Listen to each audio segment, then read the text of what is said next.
সবাইকে নতুন আরেকটি ভিডিওতে স্বাগতম এবং অভিনন্দন জানাই। আমি রাফিউল ইসলাম রনক। সো আজকে আমরা কথা বলবো এনসিবি টেস্টারটি নিয়ে। এনসিবি টেস্টারটি খুলে দেখবো এর ভিতরে কি আছে, এর ভিতরে কি কি কম্পোনেন্ট ইউজ করা হয়েছে সেটি সম্পর্কে আপনাদের সামনে আলোচনা করা হবে। সো মূল ভিডিওতে চলে যাওয়া যাক।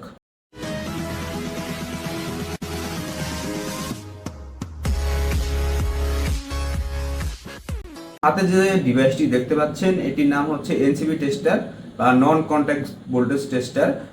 এটি দিয়ে মূলত কন্ট্যাক্টলেস ভাবে কোনো স্থানে বা কোনো কিছুর ভিতরে বিদ্যুতের উপস্থিতি আছে কিনা সেটি বোঝা যায়। এটি খুবই সস্তা, আমার হাতে যেটি দেখতে পাচ্ছেন, এবং খুবই মোটামুটি একটা ইউজফুল ডিভাইস বলা যেতে পারে।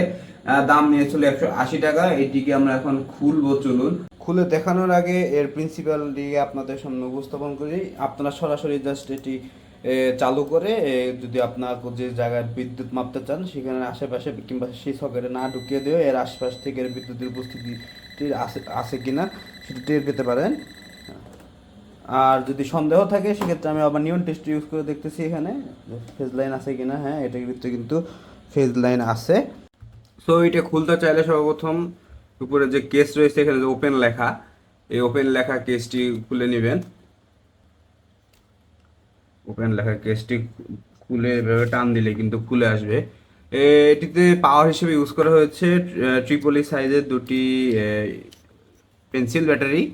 আপনারা এই সাইজের দুটি পেন্সিল ব্যাটারি যে বাজারে সহজেই কিনতে পাবেন। যাই হোক, ভিতরে আসি, এখানে একটা বাজার বাজার দেখতে পাচ্ছি আমরা। এটি মূলত সিগন্যালিং এ কাজ করে, মানে আর কি বিপ বিপ যে শব্দ হয় এটা হচ্ছে এটার কারণেই হয়। তারপর যদি আমি সার্কিট বোর্ড তুলে নেই সাবধানে, তাছাড়া আর কিছুই দেখা যায় না। 180 টাকা নিচে এই জিনিসের দাম, এর চেয়ে আর কত জিনিস ভালো এক্সপেক্ট হবে। যাই হোক, এই তো এই হচ্ছে মূলত মূল সার্কিটটি। এখানে খুব কম কম্পোনেন্ট ইউজ করা হয়েছে, এখানে জাস্ট কয়েকটা। মেইন যে কন্ট্রোলিং আইসি, এটি হচ্ছে মূলত এই যে কালো কালার আইসিটি, এটি মূলত একটা কন্ট্রোলিং আইসি। এটি দিয়ে মূলত ইলেকট্রিক্যাল ম্যাগনেটিক ফিল্ডের ইন্টারফিয়ারেন্সটা ধরা যায়।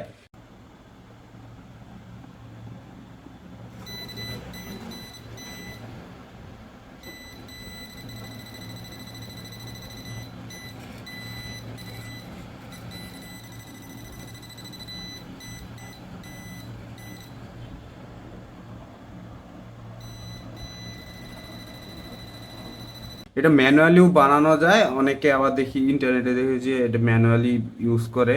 এটার মূলত এই যেখানে সামনে যে দেখতে পাচ্ছেন এটা হচ্ছে অ্যান্টিনা। এই অ্যান্টিনাটি মূলত ইলেকট্রোম্যাগনেটিক ফিল্ডটাকে ক্যাচ করে তারপরে এটি সিগন্যাল পাঠায় এই এই আইসিতে। আইসি সিগন্যাল পাঠালে এটা যখন সিগন্যালটিকে রিড করতে পারে তখন এই জিনিসটা আইসি ট্রিগার করে। আইসিটি ট্রিগার করলে এই ট্রিগারিং এর যে সিগন্যাল, এই সিগন্যালটি আপনার এই বাজারে পাঠায়, যার কারণে বিপ বিপ সাউন্ড আমরা শুনতে পাই। সো এই হচ্ছে মূলত এর ওয়ার্কিং প্রিন্সিপাল। আর এখানে একটা বাটন ইউজ করা হয়েছে অন অফ করার জন্য এবং এলইডি বাল্বটিকে চালানোর জন্য। সো এতটুকুই হচ্ছে মূলত এই এনসিবি টেস্টের প্রিন্সিপাল। বেসিক প্রিন্সিপালে কাজ করে একদম। এর চেয়ে অ্যাডভান্স লেভেলের এনসিবি টেস্টার আছে, বাংলাদেশে পাওয়া যায় কিনা আমিও জানিও না। থাকলেও থাকতে পারে হয়তো, আমার হাতে পড়লে অবশ্যই ভিডিও আসবে চ্যানেলে। সো আজকে এই পর্যন্তই। সকলে ভালো থাকবেন, সুস্থ থাকবেন, আর চ্যানেলটিকে অবশ্যই সাবস্ক্রাইব করুন। যদি ভিডিওগুলো ভালো লেগে থাকে অবশ্যই লাইক দিন এবং আপনার মতামতগুলো জানান। ভিডিওগুলো দেখে আপনার কেমন লাগে। ধন্যবাদ।